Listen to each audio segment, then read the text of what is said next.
빌 게이츠는 하늘 아래 정말 새로운 것이 없다. 단지 새로운 조합만이 있을 뿐이다. 라고 얘기를 하고요. 스티브 잡스는 창의성이란 그저 있는 것들을 서로 연결하는 것이다. 라고 얘기를 했습니다. 언뜻 보면 전혀 다른 말을, 단어를 사용하고 있지만 사실은 똑같은 이야기를 하고 있는 겁니다. 어떤 것들이 존재하고 그것을 연결짓는 것이 창의성이라는 거죠. 그리고 그것이 새로운 것을 만들어내는 것이 아니라 기존에 있는 것들을 연결시킴으로써 창의성을 만들어내는데 우리가 지겹도록 이 창의성을 강조를 할까요? 그리고 요즘에 한국의 특히 어린학생들, 초중고등학교 학생들한테 융합인자가 되라, 융합인자로 맨날 그런 타령을 하잖아요. 그리고 제가 지난번에 어디 가서 또 강연하니까 학부형들이 오셔서 그런 말씀하시더라고요. 융합인재 혹은 뭐 이렇게 창의성 있는 인재를 어떻게 길러야 되느냐. 쪽에 있는 기업들하고 이제 경쟁하는 사회가 왔다는 거죠. 말하자면은 과거에는 내가 은행 공부만 들다 해가지고 공부해서 은행에 취직하면 되는데 지금은 은행에 취직하더라도 구글을 알아야 되고 페이스북을 알아야 되고 다 관련된 걸 다 알아야 된다는 거죠. 그리고 지금 당장 경쟁업체가 아니다 하더라도 5년 10년 후에 그 회사가 더 관련 업체 업종으로 확대돼가지고 경쟁적으로 등장할 수 있다는 거죠. 그런 것처럼 이제는 요구되는 것이 뭐냐면 정말 제너럴리스트이면서 스페셜리스트여야 한다는 거예요. 자기 분야에 대해서 깊게 알아야 되긴 하지만 많은 부분을 함께 알아야 되는 거예요.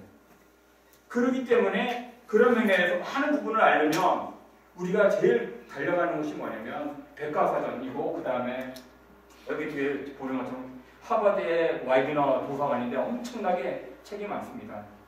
근데 여러분들 생각해 보세요. 여러분들 집안에 책들이 엄청나게 쌓여 있어요. 그럼 그 책들을 어떻게 관리를 하시겠어요? 책장이 있어야 되고 그 책장이 있으면 그 나름대로 자기 나름대로 순서를 맞춰서 맞으면 분류를 하는 거 꽂는다는 거죠. 말하자면 지금은 모든 것이 빨리 변하고 많은 지식을 필요로 하는 사회예요. 많은 지식을 배워야 하는데 그것이 분류되지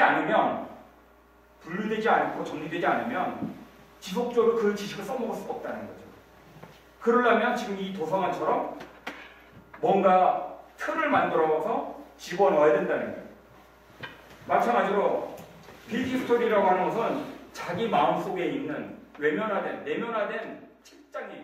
이 빌기스토리는 시작의 빅뱅부터 시작해가지고 별들의 이야기 그리고 다른 것들의 여러 가지 이야기들이 태양계가 만들어지고 거기에서 지구가 만들어지고 생명이 만들어지고 생명이 진화하고 진화하는 속에서 인간이 나타나고 인간이 나타나면 거기서 어떻게 이제 도시가 만들어지고 국가가 만들어지고 현재가 되고 앞으로 10년, 20년, 100년 앞으로 10억 년 후에는 어떻게 될 것인지 우리는 그 전체 역사를 보는 거예요. 그러니까 빌기스토리는 미래까지 포함하는 것입니다.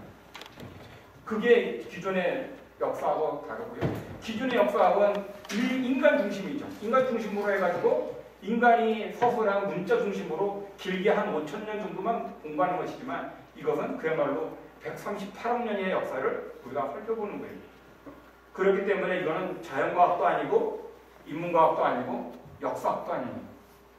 그거를 다 포괄하는 것이죠. 이 빌기스토리를 적극적으로 추진하고 도와주는 분이 빌 게이츠입니다. 빌 게이츠가 실제로 이 빌기스토리의 이야기를 들으면서 정말 내가 젊었을 때 빌기스토리를 알았다면, 공부했다면 내가 더 많은 일을 할 수 있었을 것이다 라고 말을 해요. 왜? 아까 보신 것처럼 빌 게이츠는 뭔가를 기존에 있는 것들을 서로 연결시킴으로써 조합시킴으로써 창의성을 발휘할 수 있으니까. 말하자면 많은 것들이 그 안에 자기 머릿속에 있을 때 많은 연결선을 만들 수가 있는 거죠. 여러분들 생애에 전환점이 있을 겁니다. 전환점이. 예를 들어서 대부분 사람이 초등학교, 중학교, 고등학교, 대학교 가면서 전환이 됐을 거예요. 중학교, 고등학교 살다가 고등학교 방식으로 살다가 대학교로 들어가면 더 이상 고등학교식으로 살지 않습니다. 전환이 되면 터닝 포인트가 있기 때문에 그런 거죠. 말하자면 138학년의 부분도 그런 전환점이 있다는 거예요. 그것도 대전환점이 있어요. 138학년의 대전환점을 예를 들어 지금 와이스코에서 만든 빌기스토리 시리즈는 10개의 대전환점을 얘기합니다. 그 10개라고 하는 거 여기 쓰여 있고요. 우주, 별, 원소, 태양계, 생명, 성, 인류의 등장 문명 글로벌 네트워크 산업화 라고 하는 걸 가지고 우리들이 138학년을 쉽게 이해를 하고 하는 거죠. 근데 그걸 어떻게 쉽게 이해하냐면 과거에 어떤 요소들이 있고 그 요소들이 어떤 딱 맞는 just right한 조건이 만들어지면 복잡한 어떤 현상들이 나타난다는 거죠. 예를 들어서 태양계와 지구에서 생명이 없다가 어떤 조건이 만들어지면 그 조건에서 생명이 나타난다는 거죠. 굉장히 쉬운 개념이에요. 쉬운 패턴을 가지고 빅히스토리를 보는 겁니다. 그래서 여기 골디락스 컨디션이라고 하는 부분이 있는데요. 골디락스 컨디션은 이런 거죠. 여기에 있는 보면 여기에 어린 소녀가 있습니다. 보이세요? 어린 소녀가 있는데 머리카락이 골드예요. 그래서 이 여자 이름이 골디락스예요. 이 골디락스가 숲속을 막 헤매다가 지치고 배고프고 그런데 어느 오두막집을 딱 들어왔는데 그 책상에 이 탁자에 뜨거운 숲, 그 다음에 차가운 숲, 그 다음에 딱 알맞은 숲이 있는 거예요. 그리고 의자도 어떤 건 너무 크고 어떤 건 너무 작고 어떤 거는 딱 자기에 맞는 의자가 있어요. 그래서 딱 맞는 의자에 앉아서 그 딱 알맞은 온도에 그걸 먹고 나니까 갑자기 배가 부르니까 어때요? 졸리죠. 2층에 올라갑니다. 그럴 때 너무 큰 침대, 너무 작은 침대, 자기한테 딱 맞는 just right한 침대가 놓여져 있어서 거기서 잠을 자죠. 그래서 자고 있는데 엄마곰, 아빠곰, 애기곰이 들어옵니다. 그래서 이제 놀라가지고 막 이렇게 깨우는. 그래서 거기서 just right한 딱 알맞은 그런 조건들을 바로 우리는 골디락스 컨디션이에요. 이 선을 통틀어서 내가 어디가 하나 한 사건을 잡는다면 어떻게 자를 수 있다. 2개를 자르면 어떻게 자를 수 있다. 3개를 잘라보면 어떻게 되겠다. 5개를 잘라보면 어떻게 되겠다. 라고 하는 생각을 하지 못했다면 그 대답이 안 나오면 자기 자신을 모르는 거예요. 나는 어떠한 존재인가를 모르는 거예요. 고대, 중세, 근대, 현대는 여러분들이 쉽게 이해하도록 잘라서 얘기하는 것 뿐이에요.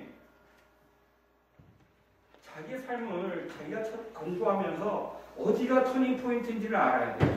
그래야 내가 어떠한 존재로 살고 있는가, 어떤 존재로 형성되었는가를 아는 거예요. 그래서 빅히스토리는 지금 앞에 한 10권 정도는 자연의 역사를 쭉 순차적으로 쭉 다뤄요.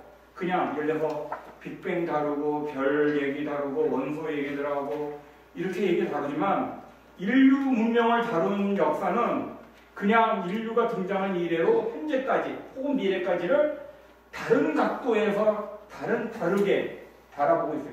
제가 바라보는 것은 글로벌 네트워크라는 관점에서 바라봤고 어떤 분은 도시라는 관점, 어떤 사람은 인구라는 관점에서 바라봐요. 인구라는 관점에서 바라보면 5,000년 이래로 계속 큰 변화 없이, 물론 오락내리락 하지만 큰 변화 없이, 이게 5,000년이면 여기에 5,000년 동안 거의 변화 없이 계속 옵니다.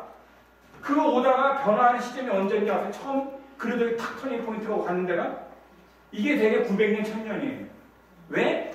이슬람 사람들이 의학이 발전을 합니다. 그래서 거기서 굉장히 의학이 발전해가지고 건강해져요. 그리고 나서 언제 또 한번 바뀐지 아세요? 그 다음 터닝 포인트가 언제냐면 1800년 정도 됩니다. 산업혁명이 돼가지고 철도가 발달이 되고 그러면 여기저기에서 이쪽에서는 엄청나게 먹을 것이 쌓여있는데도 저쪽에 갖다 줄 수가 없어서 굶어 죽었었어요. 근데 그거를 소위 말하면 유통이 만들어지면서 많은 사람들이 살게 됩니다. 그래서 인구 변화가 급격하게 증가해요. 그리고 나서 20세기 초가 되면 전염병에 대한 질병에 대한 질병을 극복하게 되면서 인류가 굉장히 빠른 속도로 인구가 증가합니다. 우리는 어떤 관점에서 어떻게 바라볼 거냐, 삶을 어떻게 바라보고 역사를 바라볼 거냐에 따라서 전혀 다른 이미지를 가질 수가 있어요. 이 얘기를 왜 해드리냐면 여러분 각자가 방금 전에 말씀드린 것처럼 나의 삶이 다르고요, 내 친구의 삶이 다르고 부모의 삶이 다르고 다 달라요. 다 다른데 고대, 중세, 근대, 현대로 살았대. 맨날 자기가 몇 살인데. 그러면 그건 역사 공부가 아니에요. 우리나라는 우리나라 입장에서 우리나라 안에서도 예를 들어 전라도, 충청도, 경상도 그 지역마다 다 역사가 다릅니다. 그렇지 않아요?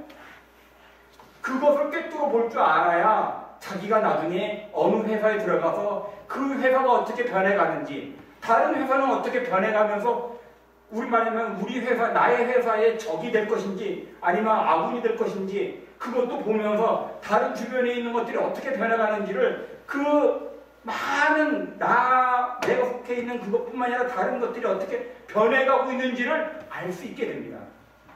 그래야 제대로 도전에 대해서 응전할 수 있는 능력이 생기는 거예요. 그래서 역사를 배우는 겁니다. 그래서 아무튼 여러분들이 비키 스토리를 그냥 137억 년, 8억 년을 그냥 쭉 연결하는 것이다 라고만 생각하지 마시고 그 속에서 나는 어떠한 삶을 살 것이냐, 나는 어떠한 존재인가, 이런 빅 퀘스천들을 느끼고 생각하고 고민하는 그런 책들이 되었으면 좋겠다. 그런 어떤 관점이 됐으면 좋겠다라고 생각합니다. 그러면 제가 말씀드리는 것은 지금 이제 끝마치도록 하겠습니다. 감사합니다.